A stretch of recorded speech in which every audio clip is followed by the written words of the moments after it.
গত এক মাস ধরে গুঞ্জন চলছে পপ তারকা জাস্টিন বিবার ও তার স্ত্রী হেইলি রোড বিবার বিচ্ছেদের পথে হাঁটছেন।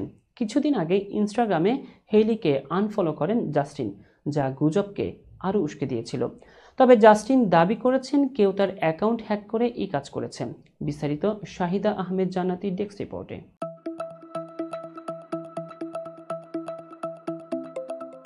বিভিন্ন সূত্রের মতে গুজব নয়, বাস্তবে আলাদা হচ্ছেন এই তারকা দম্পতি। গত বছরের আগস্টে তাদের প্রথম সন্তান জন্ম নেওয়ার পরও কেন এই সিদ্ধান্ত, এ নিয়ে চলছে আলোচনা। বিচ্ছেদের পর হেলি সন্তানের দেখভাল এবং খোরপোশ বাবদ জাস্টিনের কাছ থেকে $300 মিলিয়ন দাবি করতে পারেন বলে জানা গেছে।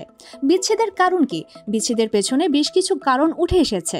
সূত্র বলছে, জাস্টিনের মাত্রাতিরিক্ত মাদক সেবন ও অস্বাভাবিক আচরণই হেলিকে এই সিদ্ধান্ত নিতে বাধ্য করেছে।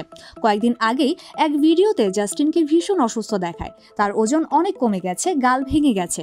অনুরাগীরা এই অবস্থা দেখে রীতিমতো আতঙ্কিত হয়ে পড়েন। এছাড়া জাস্টিনের প্রাক্তন মেন্টর ও র্যাপার সিয়ান ডিডি কম্পোসের যৌন কেলেঙ্কারি মামলায় তার নাম জড়াতে পারে বলে শোনা যাচ্ছে। সব মিলিয়ে সময়টা জাস্টিনের জন্য খুব একটা ভালো যাচ্ছে না। জাস্টিন বিবার ও হেইলি রোডের সম্পর্ক নিয়ে ভক্তদের আগ্রহ সবসময় তুঙ্গে। 2009 সালে প্রথমবার দেখা হলেও 2016 সালে তাদের মধ্যে প্রেমের গুঞ্জন ওঠে। কিছুদিন পর আলাদা হয়ে গেলেও 2018 সালে আবার একসঙ্গে ফিরে আসেন এবং একই বছরের সেপ্টেম্বরে বিয়ে করেন। বিয়ের পর হেইলিকে বেশ কয়েকবার বলতে শোনা গেছে যে বিবারের মানসিক স্বাস্থ্যজনিত সমস্যার কারণে তাদের সম্পর্ক টিকিয়ে রাখা কঠিন হয়ে পড়েছিল। তবুও তিনি সবসময় পাশে ছিলেন। কিন্তু সম্প্রতি পরিস্থিতি এমন জায়গায় পৌঁছেছে যেখানে আর সম্পর্ক টিকিয়ে রাখতে চাইছেন না হেলি। বিচ্ছেদের আনুষ্ঠানিক ঘোষণা আসেনি, যদিও এখনও জাস্টিন বা হেলি আনুষ্ঠানিকভাবে বিচ্ছেদের খবর নিশ্চিত করেননি।